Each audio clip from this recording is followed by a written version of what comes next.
I think that the starting point has to be what a difference a year makes. Because a year ago, the financial system, the global financial system, was shaking itself apart. So what is the outlook for Canada? And the answer is there was nothing fundamentally wrong with the Canadian economy before the global financial system ran into the problem and before we ran into the financial turmoil we've had. In fact, from a Canadian point of view, what happened was we were hit with a massive external shock. And Canada, 40% of the Canadian economy is trade, 76% of our trade is with the United States. When the US has the worst recession it's had since the Second World War, we're going to go along for the ride. And that's fundamentally what has happened. The other thing that happened was that because it was the most synchronous global recession in all time, it hit commodity prices, and Canada's a major commodity exporter. So those two factors, the combination of the drop in commodity prices and the weakness in our major trading partner, was the real blow that pushed the Canadian economy into recession, into a very significant recession. In terms of magnitude, the drop in real GDP is roughly comparable to what we saw during the early 90s recession. Now, as we go forward, we think that the Canadian economy will start to recover. And the reason is that the world economy is on the mend, the US economy is starting to grow again, but the economic growth numbers for Canada are probably going to be moderate as well. Probably something around 2.5% in the coming year, which is around its long-term historical average.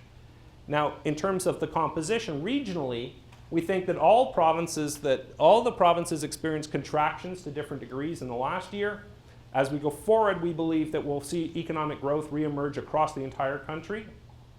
The provinces that were hit the hardest with the deepest contraction in GDP, probably poised to have the biggest bounce. So for example, in Ontario, after a 2.7% drop, we think that we'll probably get 2.7% growth in the coming year. Keep in mind, you put that together, on average, that means over the 2-year period, growth is flat. So this is where the argument is, this is only a moderate recovery, because you're really not regaining the ground you lost, and then adding on it, you're just basically getting a lift back after a big period of weakness. But 2.7% growth is a respectable long-term average rate of growth for the province. From a sectoral point of view, the story is very similar. What we saw was a situation where almost all the sectors, across the board, we saw weakness in most sectors of the Canadian economy. Exporters being hit the hardest. Manufacturing, primary industries like mining, again, related to the blow to exports and the blow to commodity prices. As you might expect, those sectors that had the biggest decline, because of the depth of their decline, are probably going to see the biggest bounce in terms of growth, but not making up all the ground that was lost.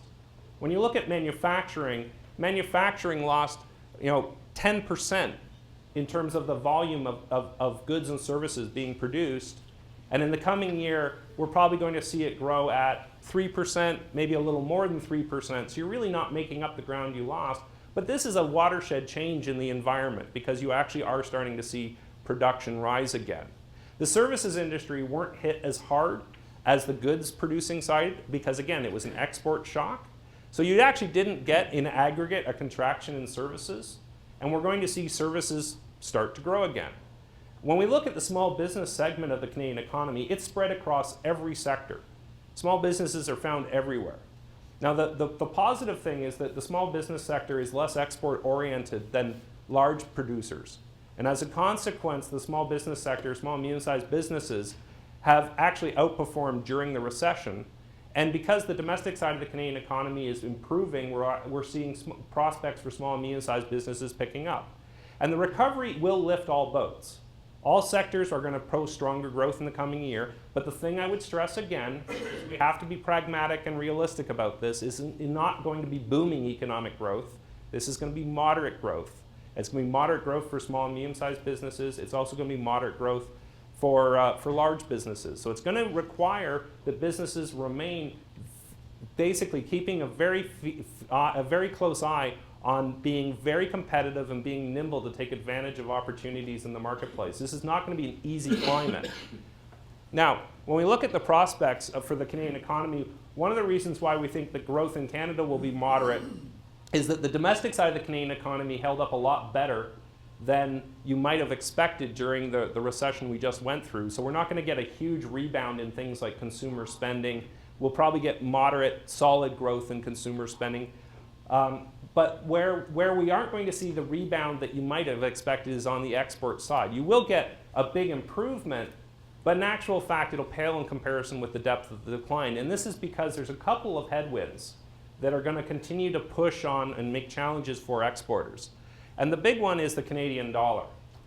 The Canadian dollar is pushing up close to 97 cents at the moment. And our view about 6 months ago was the Canadian dollar was ultimately headed for parity. And we still believe the Canadian dollar is going to get to parity in the coming months, probably towards the end of this year or in the early part of next year. And you may look at other forecasters and you may see, for example, the Bank of Canada has a much more upbeat, positive message for the Canadian economy. They think growth next year is going to be about 3.5%. We think it's only going to be about 2.5%. What's one of the key differences? The Canadian dollar. During the last forecast, the Bank of Canada said that they thought the Canadian dollar would average 87 cents in 2010. I think the Canadian dollar is going to average 95 to 98 cents. And I think we actually are going to push parity at some point. Now, one of the reasons why we're going to see that is that commodity prices are likely to grind gradually higher. I don't think we're going to see a real boom in commodity prices, but the recovery in the global economy should, on balance, lead to higher commodity prices, not lower, and the Canadian dollar tracks commodity prices very closely. But the other factor that's really pushing the Canadian dollar higher is the US dollar. And this is, again, a reflection of the US fiscal situation.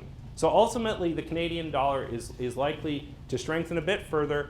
It probably can't stay above parity for very long. And as I said, I think the Canadian dollar will average 95 to 98 cents. Quite frankly, over the medium term, if you're looking out 3 to 5 years, I think you should get used to a strong Canadian dollar. I think it's here to stay. If I was a small and medium-sized business, I would be basically assuming the Canadian dollar will probably average close to 95 cents over a medium-term horizon.